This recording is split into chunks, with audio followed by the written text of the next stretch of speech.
नमस्कार दोस्तों। आज आपकी क्लास राष्ट्रीय खाद्य सुरक्षा अधिनियम 2013 पर आधारित होगी। तो चलिए दोस्तों शुरू करते हैं। तो जैसा कि हम इंडियन इकोनॉमी GS3 पढ़ रहे हैं, तो इसमें खाद्य सुरक्षा टॉपिक में अक्सर पूछे जाने वाला एक महत्वपूर्ण प्रश्न है राष्ट्रीय खाद्य सुरक्षा अधिनियम 2013। तो इसको हम एक प्रश्न के माध्यम से समझेंगे।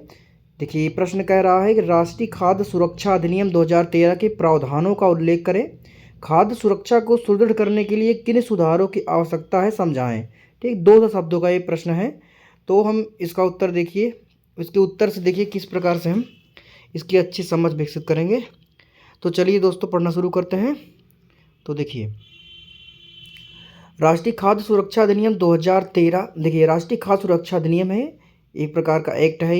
ये 2013 में आया। ठीक, ये खाद्य सुरक्षा में अधिक से अधिक लोगों को शामिल करने के लिए, देश की वंचित गरीब जनसंख्या के लिए, महिलाओं के लिए, बच्चों के लिए उनको पर्याप्त पोषण मानकों के अनुरूप खाद्यान्न उपलब्ध कराने के लिए राष्ट्रीय खाद्य सुरक्षा अधिनियम लाया गया। एक प्रकार का जो है खाद्य सुरक्षा की गारंटी प्रदान की गई।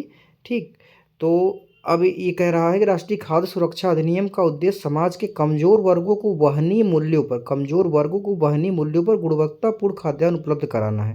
देखिए, बहुत ही सामान्य सा हमने एक इंट्रोडक्शन पेश किया।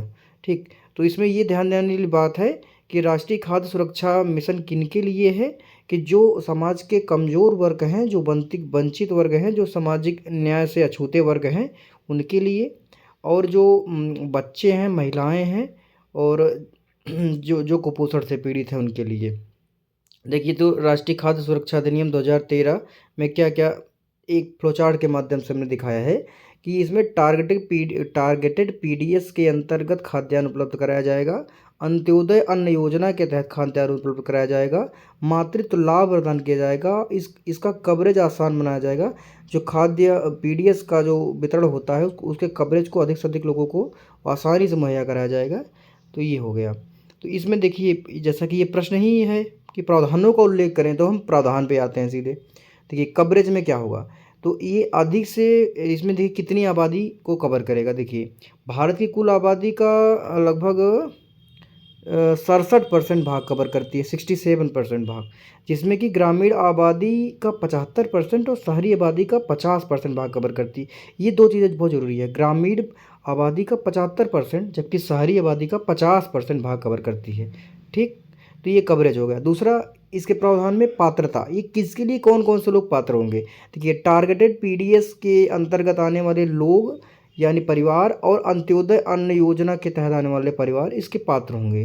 ठीक, तो इसमें क्या क्या होगा, टारगेटेड PDS के तहत आने वाले परिवारों को 5 किलोग्राम खाद्यान्न प्रति व्यक्ति प्रदान किया जाएगा, जिसमें 3 किलो चावल, 2 किलो गेहूँ, 1 किलो मोटा अनाज दिया जाएगा।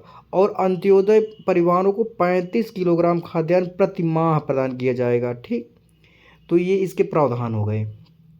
ठीक, तो आपने अक्सर सुना होगा ना 3-2-1, ना 3-2-1 चावल। देखिए, चावल में 3 शब्द हैं तो 3 किलो हो गया। गेहूँ में 2 शब्द है तो 2 किलो हो गया। ठीक, 1 किलो में मोटा अनाज हो जाएगा। आसानी से एक ट्रिक से भी याद हो गया है। ठीक, तो इसकी ये पात्रता है।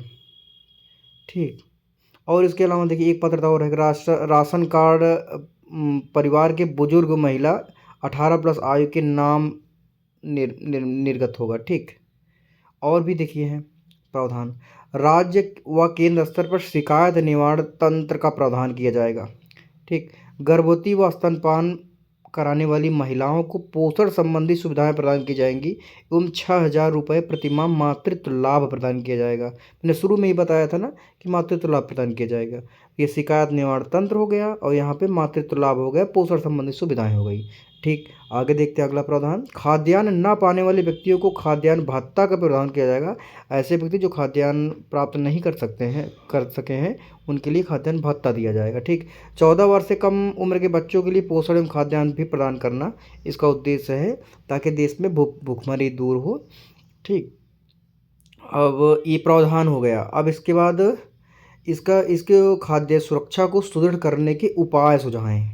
ठीक, तो क्या क्या उपाय हैं, देखिए इसमें नीति आयोग और शांता कुमार कमेटी दो प्रमुख जो है सुझाव देंगे। नीति आयोग ने सिफारिश की थी कि इसकी जो कवरेज है ना वो 60-40 के अनुपात में कर दी जाए।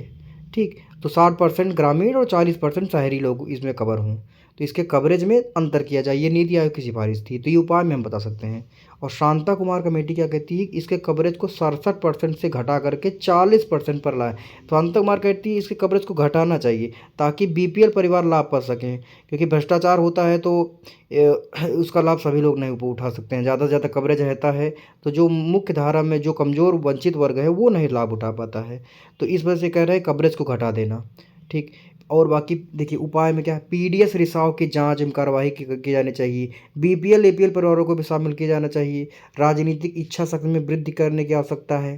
प्रशासनिक जवाबदेहिता में वृद्धि करने की आवश्यकता है।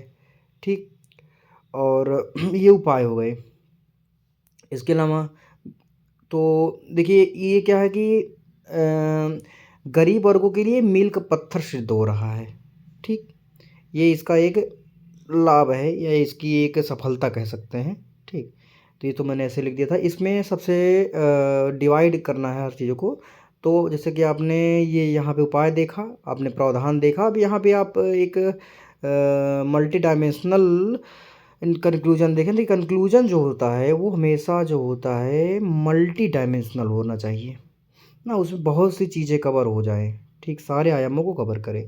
देखिए कंक्लूजन में क्या है कह रहे हैं हम, तो नेशनल फूड सिक्योरिटी एक्ट 2013 लगभग 9 करोड़ व्यक्तियों के खाद्यान्न को मुहैया करा रहा है। ठीक, मतलब इसका कवरेज काफ़ी अच्छा है, ये बता रहा है 9 करोड़ व्यक्तियों को कवर कर रहा है। ठीक, निश्चित ही इस अधिनियम ने समाज के कमज़ोर वर्गों की आवश्यकताओं की पूर्ति करके समावेशी विकास के लक्ष्य में सहायता की है। देखिए कितना सारगर्भित और बहुआयामी जो है निष्कर्ष है कि ये कह रहा है कि ये समावेशी विकास के लक्ष्य में भी सहायता कर रहा है।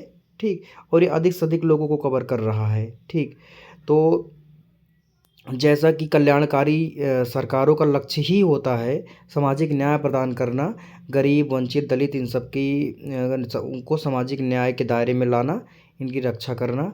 ठीक, तो जैसा कि हम ये कृषि का टॉपिक पढ़ रहे हैं तो ये खाद्य सुरक्षा हमने पढ़ी, तो खाद्य सुरक्षा के तहत ही यह अधिनियम 2013 में लाया गया था। तो इस अधिनियम के बारे में एक अक्सर प्रश्न आ जाते हैं, तो इस प्रश्न को हमने बहुत ही आसानी से समझ लिया और इसको आप इसी पॉइंट फॉर्म में इस तरह से फ्लो चार्ट में नोट कर लेंगे तो ये आपके लिए कारगर साबित होगा। तो इसके बाद हम फूड प्रोसेसिंग इंडस्ट्री देखेंगे अगला टॉपिक। तो इस वीडियो को यहीं पे समाप्त करते हैं। वीडियो देखने के लिए धन्यवाद।